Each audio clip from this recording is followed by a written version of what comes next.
Oh wow, what a movie. Silence. Let's talk about Silence.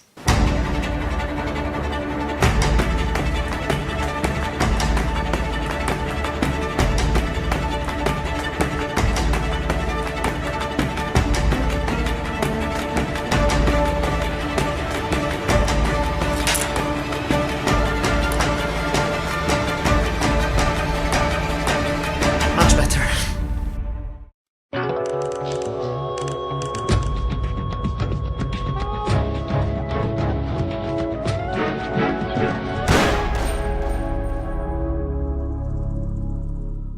Silence is an historical drama directed by Martin Scorsese and starring Andrew Garfield, Adam Driver, Liam Neeson, and a lot of very talented Japanese actors. This movie has been in the makings for over 20 years and it's worth it. It really was worth it. This is probably it's just a little too early to say it, but this might be the best movie by Martin Scorsese. It definitely is, in my honest opinion, the best one technically speaking, because this movie is perfect from that standpoint. The direction is incredible. The cinematography is one of the most gorgeous ones of all time. There are these very wide shots that go on for quite some time, not too much though, just the right amount, and it just feels like you are not viewing everything from someone's point of view, but you're just seeing the facts, and that's what I like, because there is no close-up shaky cam, there is no oh wow what's happening in the camera, whoa! No, it's all very stable, it's all very fixed. Sometimes it moves from left to right, but there's never any real movement to the camera, and that's very interesting, and it works beautifully to the advantage of the movie and to the storytelling itself, because the movie is about two Jesuit priests who go to Japan to find their master, Father Ferreira, who has apparently abandoned his faith and has become a Japanese. So they go there, and they also find smaller groups of Christians, because in the 16th, 17th century, Christians were actually persecuted in Japan, and the Japanese did some pretty nasty things to make them lose their faith, let's say. And boy, this movie goes to some very dark places without being graphic or needlessly violent, and that's something that really got to me, personally speaking, because usually Martin Scorsese movies, if they can show violence, they will show it in the most brutal way possible, sometimes a little bit over the top, like in Casino, the head in the whatever that thing was, it's pretty disturbing and also very gory. This movie, no, it's not gory almost at all, there is, except for one beheading, we almost see it in the trailer. Yeah, it's not particularly gory, so even a lot of people who don't necessarily like violence, they can actually watch this without being too much disturbed on a purely visual level, because when you think about it, this movie is kind of disturbing, especially if you're a religious person. And personally speaking, I do kind of believe, this is a nice little cross, I don't even know what's it for, but still, I am a believer, I'm a Catholic, and I don't necessarily talk about religion all that much in my life. It's not that strong of a component right now. It's usually something that people get more attached to after they go through some very horrible things, or just if they have a very devoted family and they live in a very closed environment. I don't want to criticize anybody, because everyone has their own right to believe whatever they want. I'm happy as I am right now. I'm not necessarily looking for something more or something less from religion. There are other things in life when you're younger, other than just thinking about God and everything else, but this is a movie that makes you question your faith in the most positive way possible. Not just in the sense of, oh, do I believe or do I not believe? More in the sense of, am I actually a good person? Am I a true believer? Do I go this far? Because in recent memory we've had some pretty horrible pure flicks, religious movies of propaganda where Christians are the only good people in the world. Everyone else, especially atheists, they are pretty much the devil incarnate. They are extremely excessive, horribly made movies. they make you feel bad for being almost a religious person. It's horrible, horrible.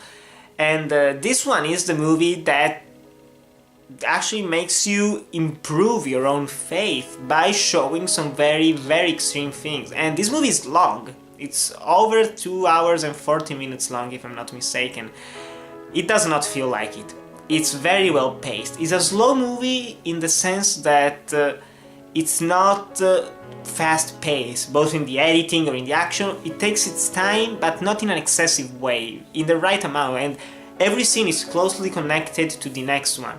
If something happens in one scene, it leads to the next one, and so on. It's a small chain that keeps on growing and growing, and you can't delete any single scene, everything is important. They are all shot beautifully, as I've already said. The sound design is top notch, because in a movie called Silence, there are moments where there is just pure silence, and it increases the tension, it increases also your relief, more or less, because sometimes when there's just silence, it means that there's nothing bad going on, or something horrible has just happened, and there's just pure silence to fully get to your attention, because loud noises in horror movies, I hate them. Okay, they can be done right, sure, but most of the time I hate them. But when you actually leave the sound out, I like it way more, because you just don't hear anything. It's more tense, and it works beautifully in this movie. And there is no soundtrack for a Martin Scorsese movie. He's mainly known for his amazing soundtracks, and this movie doesn't have one. All the music is just inside the actual movie, it's incorporated in the story. If there's someone singing, that's part of the soundtrack, but there is no score in the background, and I did like that very much. And also, in terms of special effects, it's a gorgeous movie. It was shot entirely in Taiwan, if I'm not mistaken, and it looks amazing. And unlike Wolf of Wall Street, which was a pretty movie, this one doesn't feel as fake, because that one had a lot of CGI green screen, more or less obvious in some scenes, of course, but this one feels like it's shot entirely on locations and on sets, and it's beautiful. It's really something to marvel from a pure technical standpoint. And the story itself, I found it very moving, very powerful. And Andrew Garfield, I loved Hacksaw Ridge, okay? I really did love Hacksaw Ridge. It was a great horror movie, but this one is the best performance, and seeing how he's been nominated mainly for Hacksaw Ridge is kind of sad. Not that he doesn't deserve it, but I think this one is a more powerful, more demanding, more complex role for him, and I do hope that the Academy Awards actually nominate him these days. It's probably going to be late once I upload this video, but still, I hope that he gets nominated for Silence instead for Hacksaw Ridge.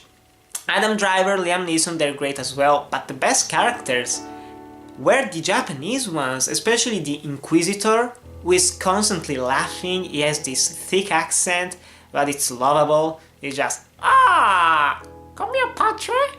Aha, now you're all going to lose your face, huh, Patrick?" It talks like this throughout the entire movie, and it was kind of hilarious. There are some moments of levity, but that don't feel out of place. They're very, very much needed. And then the best absolute character of the movie was Kichichiro, who is a Christian Japanese character who constantly keeps losing his faith, and then he commits some bad things, and he comes back to Andrew Garfield and he says, "Please, I want to confess, I want to confess." Andrew Garfield listens to him. "Okay, you can go now, God bless you." He goes away, then he comes back, he does some bad things, and then he goes back to Andrew Garfield. "Please, please, I want to confess." In the end, just Andrew Garfield's like, "Okay, yeah, God bless you, go on, bye-bye, get away, please." It was a complex character. I think someone could write an entire study just on him.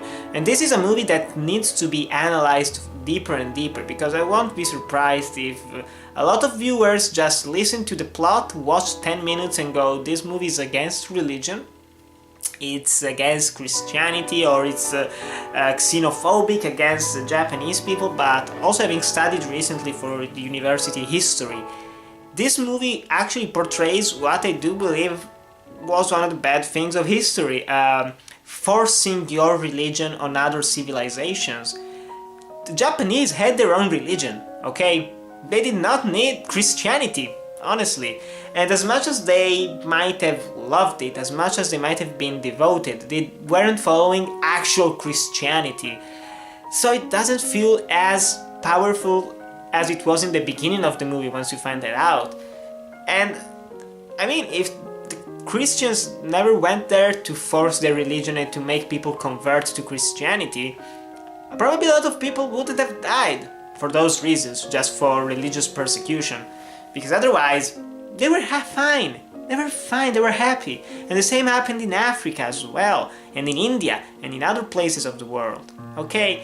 So it brings a strong message also on just accepting others people's beliefs, while not necessarily having to lose your own beliefs. And I do like it a lot. It's also about some of the hypocrisies of some religious people. Like, it's very easy to say to someone, oh, come on, just do this one thing to save those people's lives, but once you actually have to do it, you don't do that act so easily. And I could talk about this movie on and on. Honestly, fuck, if it came out a little bit earlier, I think I might do a top 10 updated version of movies of 2016, because these movies are incredible, the ones that I've been watching recently.